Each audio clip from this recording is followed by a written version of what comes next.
All right, ready to dive deep today. Absolutely. Always up for a deep dive. Let's get into the 12 links of dependent origination. Okay. We're going to look at them through this lens of reparenting ourselves and each other Yeah. in modern relationships. Okay. So we can kind of reprogram our minds to experience more love and joy.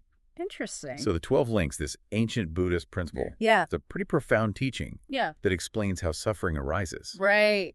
And more importantly, how we can break free from it. Yeah. But how does this ancient wisdom apply to our relationships today? Well, it's really fascinating how these ancient teachings can be so relevant, to our lives today, even thousands of years later. Right. The 12 links really do offer a practical framework for understanding, how our past experiences shape our current relationships. Right. And how we can break free from those often kind of unhealthy patterns. Exactly. So, how does this relate to something like getting triggered by your partner, leaving their socks on the floor? Right. Those little things that can just set us off. Oh, yeah. Yeah, I think that's where it gets really interesting, Okay. That seemingly small annoyance can actually be like a doorway to deeper understanding. Okay. Let's start with the first link, ignorance. Okay. When you react to those socks, are you truly aware of what's driving that reaction? Is it really about the socks? Right. Or is there a deeper hurt or unmet need lurking beneath the surface? But we're not just talking about ignorance in the general sense, but a specific kind of ignorance about the roots of our own reactions. Exactly. It's about recognizing those blind spots within ourselves, those places where we're reacting unconsciously rather than responding from a place of awareness. Okay. I'm starting to see how this applies to relationships, but how do we move from that state of ignorance to a more conscious way of being? That's where the second link comes in. Mental formation. Mental formations, okay. This link describes those habitual patterns of thinking and reacting that we've developed over time. Okay. Often based on our early experiences. Right. Think about those knee-jerk responses you have in your relationship, like getting defensive or shutting down. Yeah. This link is about recognizing those patterns and realizing that we have a choice in how we respond. So instead of just reacting on autopilot, we can pause and ask ourselves, is this reaction really serving me and my relationship?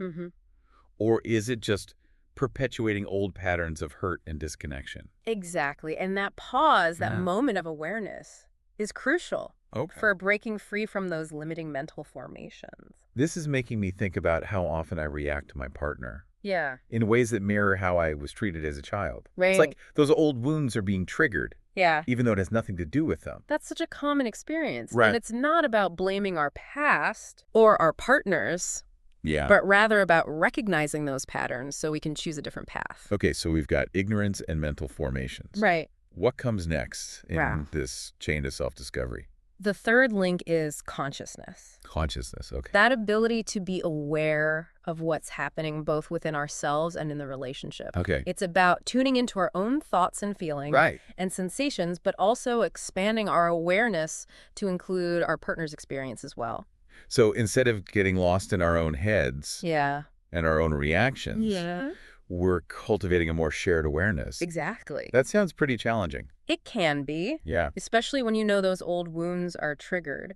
Right. But the more we practice this kind of mindfulness, the easier it becomes to shift from self-focus to a more we-focused perspective. This makes me wonder if those moments of conflict can actually be opportunities for growth and connection. Absolutely. Every challenge we face in a relationship can be a chance to learn and evolve.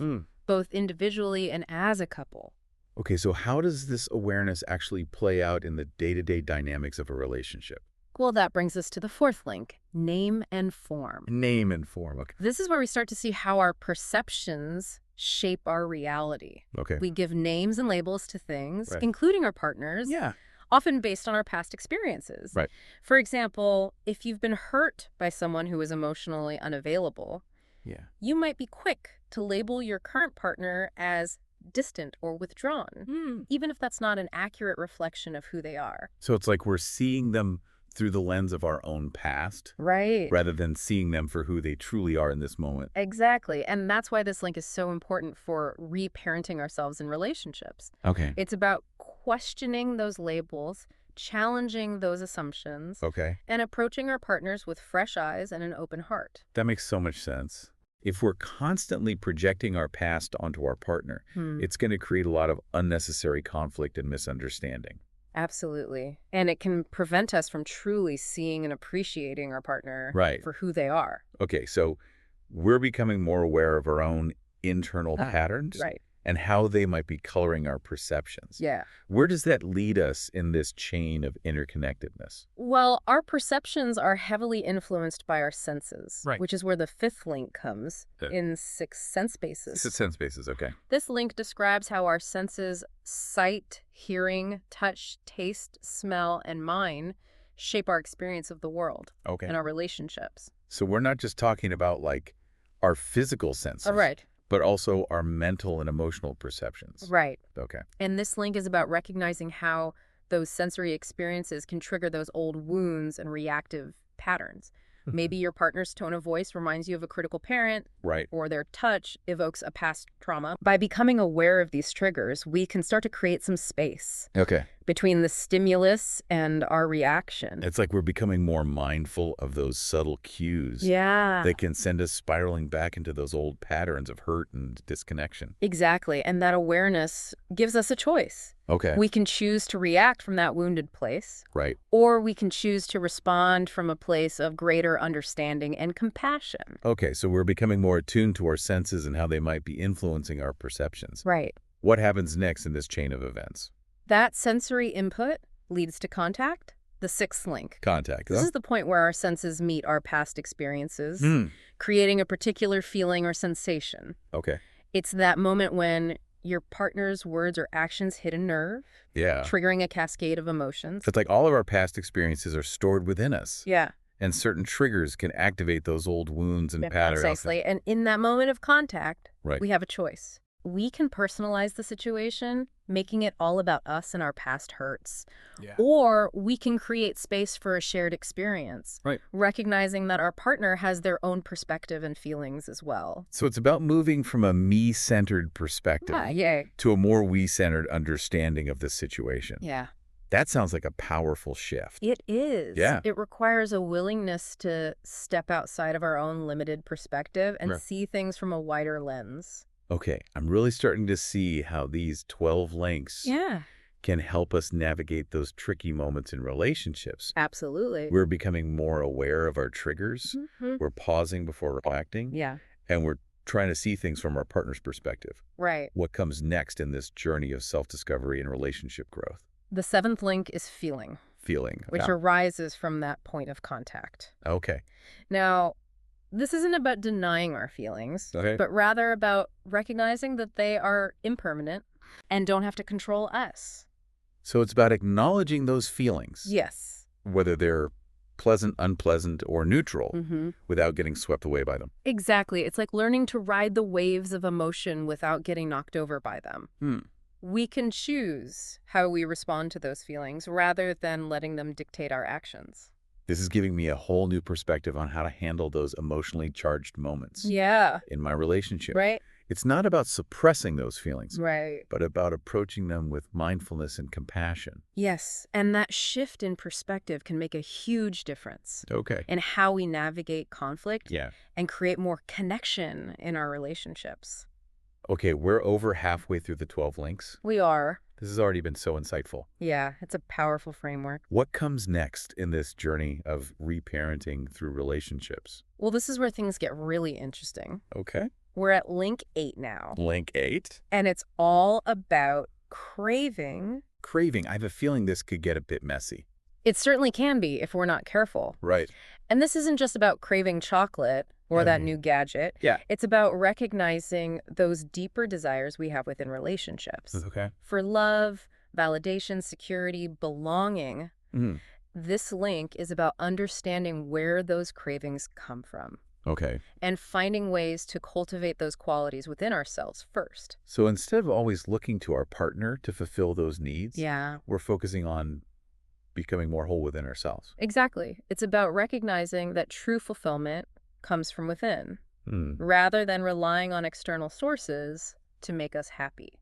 I'm sensing a theme here. Yeah. It seems like a lot of these links are about taking responsibility for our own well-being and happiness, Right. rather than putting that burden on our partners.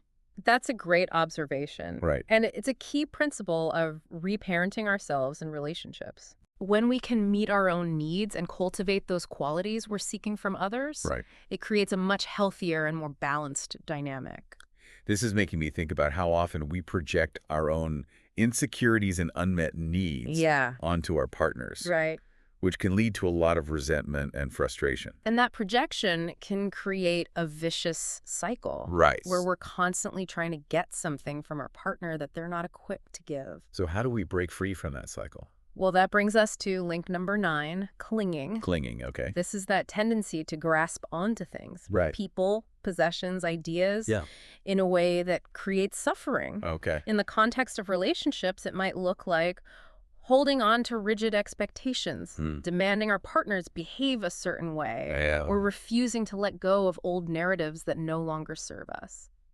Clinging, I think we've all experienced this in relationships at some point. Right. It's like that feeling of holding on for dear life. Yeah. Even when it's hurting us. Exactly. And this clinging can manifest in many ways. It could be clinging to the idea of how the relationship should be. Clinging to a particular role or identity within the relationship, or even clinging to our partner in a way that feels suffocating. So it's about learning to loosen our grip and allow for more fluidity and evolution within the relationship. Precisely. Relationships are constantly changing and evolving. Right. And if we try to hold on too tightly, it's going to create a lot of tension and resistance. This makes me think about those times when I've tried to force my partner to change rather than accepting them for who they are. That's a common struggle. Yeah. And it's often rooted in our own fears and insecurities. Okay, so we're learning to let go of those rigid expectations and embrace the natural flow of change in our relationships. Where does that lead us in this chain of interconnectedness? Well, all of our actions and choices lead to becoming, the 10th link. Becoming, okay. This link describes the momentum we create in our lives, shaping the future of our relationships and experiences. So we're not just passive recipients of our experiences, but active participants in creating our own reality. Exactly. And that's a powerful concept to embrace. Especially in the context of relationships. Right. It means we have agency in shaping the kind of connection we want to create. This has blown my mind. Right. It's like we're constantly co-creating our reality with our partner. Yes. Whether we realize it or not. Every conversation, every shared experience, every act of kindness or unkindness is contributing to the overall tapestry of the relationship. So it's about being mindful of the energy we're bringing into the relationship and making conscious choices that align with our values. Precisely. And that intentionality can make a huge difference in the long-term health and happiness of the relationship. This is all making so much sense. It's like we're creating a more conscious and intentional relationship dynamic. And that intentionality is key to breaking free from those unconscious patterns. And creating a more loving and joyful connection. This is incredible. Okay, we've covered the first 10 links of dependent origination. We have. Before we move on to the final 2, I think we could all use a little break to digest all of this wisdom. It's a lot to take in. We'll be back soon to explore the final stages of this transformative journey. Sounds good. So before the break, we were talking about how our actions shape the future of our relationships. Right. Now, what happens when those seeds we've planted begin to sprout? Okay. That's where the 11th link comes in, birth. So are we talking about like new beginnings? Yes. Fresh starts? Is that what this link represents? In a way, yes. Okay. Birth refers to the arising of new experiences, new dynamics, and even new identities within the relationship. It could be the literal birth of a child. Or it could be symbolic, like moving in together, starting a new business venture, or even just navigating a major life transition together. Okay, I'm starting to see how this link fits into the chain. We create momentum with our actions. And that momentum leads to new experiences and new chapters in our relationship. But change can be scary. It can. How do we navigate those transitions without getting overwhelmed or clinging to the past? That's a great question. Yeah. The key is to approach those changes with openness and flexibility. Okay. Rather than resistance. Okay. Remember the link of clinging. Yeah. If we try to hold on too tightly to how things used to be, Right. it's going to create a lot of tension and conflict. So it's about embracing the natural evolution of the relationship. Yes. Recognizing that change is inevitable. Exactly. And that evolution can be a beautiful thing. Okay. It allows us to grow and learn, both individually and as a couple. This makes me think about how much my relationship has changed over the years. We've gone through so many ups and downs. Yeah. So many transitions. Right. But each one has brought us to a new level of understanding and connection. That's a wonderful testament to the power of embracing change. Right. And allowing the relationship to unfold organically. This is making me feel a lot more hopeful about the future. Good. But I also know that relationships aren't always easy. Yeah, that's true. There are bound to be challenges and even endings along the way. Right. How did the 12 links help us navigate those more difficult aspects of relationship? That's where the final link comes in. Okay. Aging and death. Aging and death. Okay. Now, before you get too alarmed, right. This link isn't about physical death. Okay. But rather about the impermanence of all things. Right. Including relationships. Okay, so we're not talking about doom and gloom here. No, not at all. But rather about accepting the natural cycles of life and love. Exactly. Okay. Everything in life has a beginning, a middle, and an end. Right. And that includes relationships. Some relationships last a lifetime, Yeah. while others have a shorter lifespan. Right. But every relationship, regardless of its duration, Yeah. can teach us valuable lessons about ourselves, Mm-hmm. about love, and about the nature of impermanence. This is making me think about those relationships in my past that have ended, whether through breakups or simply drifting apart. Yeah. It's painful to let go. It is. But I can also see how those endings have created space for new beginnings and new growth. That's a beautiful insight. Yeah. Aging and death remind us that letting go is an essential part of life and love. Okay. It's about recognizing that nothing lasts forever and appreciating the beauty of each stage. Right. Even the ending. This is giving me a whole new perspective on how to approach relationships. Yeah. It's not about trying to control the outcome or clinging to the past, Right. but rather about embracing the present moment and allowing the relationship to unfold naturally. And that includes accepting that sometimes letting go is the most loving thing we can do. Yeah. Both for ourselves and for our partner. This has been such a profound exploration of the 12 links.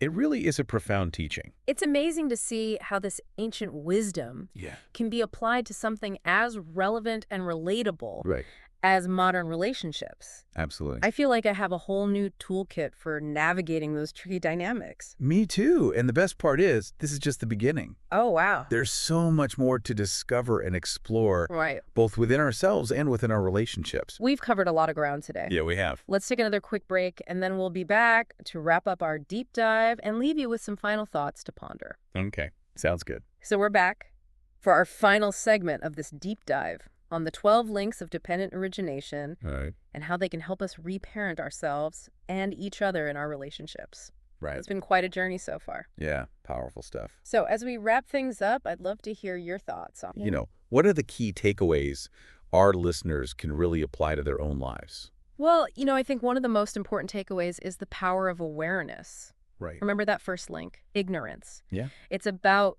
recognizing those blind spots within ourselves, those places where we're reacting unconsciously rather than responding from a place of, wisdom and compassion. Yeah, so it all starts with paying attention to those moments when we feel triggered, defensive, or reactive. Exactly. It's about hitting that pause button and asking ourselves, what's really going on here? Right. What's the deeper need or hurt that's driving my reaction? Precisely. And once we've identified those patterns, we can start to experiment with different responses. Exactly. Maybe instead of shutting down or getting angry, we can communicate our needs more clearly and respectfully. Maybe instead of blaming our partner, we can approach the situation with curiosity and a willingness to understand their perspective. It's like we're rewiring our brains to respond in a more skillful and loving way. Yeah. Both towards ourselves and our partners. And remember, this is an ongoing process. It is. There will be times when we fall back into old patterns. Oh, absolutely. The key is to be patient with ourselves and keep practicing. Yeah, it's like learning a new dance. Right, yeah. It takes time and effort to master those steps. And just like with dancing, the more we practice, the more fluid and graceful those movements become. Exactly. Okay, so we're cultivating awareness and experimenting with new ways of responding. Right. What else can we do to apply these 12 links to our relationships? Well, another key takeaway is the importance of co-creation. Remember that link of becoming. Yeah. We're constantly shaping the future of our relationships with every interaction. Right. Every choice we make. So it's about being intentional about the kind of dynamic Yeah. we want to create with our partner. Mm-hmm. It's about working together as a team. Right. Rather than trying to control or change each other. Exactly. And that means having open and honest conversations with our partner. Yeah. About our needs, our values, and our vision for the relationship. Right. And it's about recognizing that our partners, just like ourselves, are constantly evolving. Absolutely. Who they were yesterday might not be who they are today. Yeah. And that's why it's so important to approach our relationships with a sense of curiosity and openness. Yeah. Allowing space for growth and change. It's so easy to get stuck in those old narratives about our partner. It is. Those labels we put on them based on past experiences. Absolutely. And those labels can be incredibly limiting, both for our partner and for the relationship as a whole. Right. So it's about challenging those assumptions. Right. Seeing our partner with fresh eyes. Yeah. And appreciating them for who they are in this moment. Remembering that we're all works in progress. Yes. Constantly learning and growing. And that growth can be a beautiful thing to witness and support in our relationships. This has been such an insightful and inspiring conversation. Yeah, it has. I feel like I have a whole new perspective on relationships and how to create more conscious connections. Me too. And I hope our listeners feel empowered to apply these 12 links to their own lives and relationships. So as you go about your day, we invite you to reflect on these concepts. Yeah. Which link resonates with you the most? Mm-hmm. Where do you see these patterns playing out in your own life? Mm-hmm. And how can you use this wisdom to create more loving and fulfilling relationships? Remember, the journey of self-discovery and relationship growth is ongoing. Yes. Be patient with yourself, be curious, and most importantly, be kind to yourself and your partner along the way. Thanks for joining us on this deep dive into the 12 links of dependent origination. It's been a pleasure. Until next time, keep exploring, keep growing, and keep creating those conscious connections.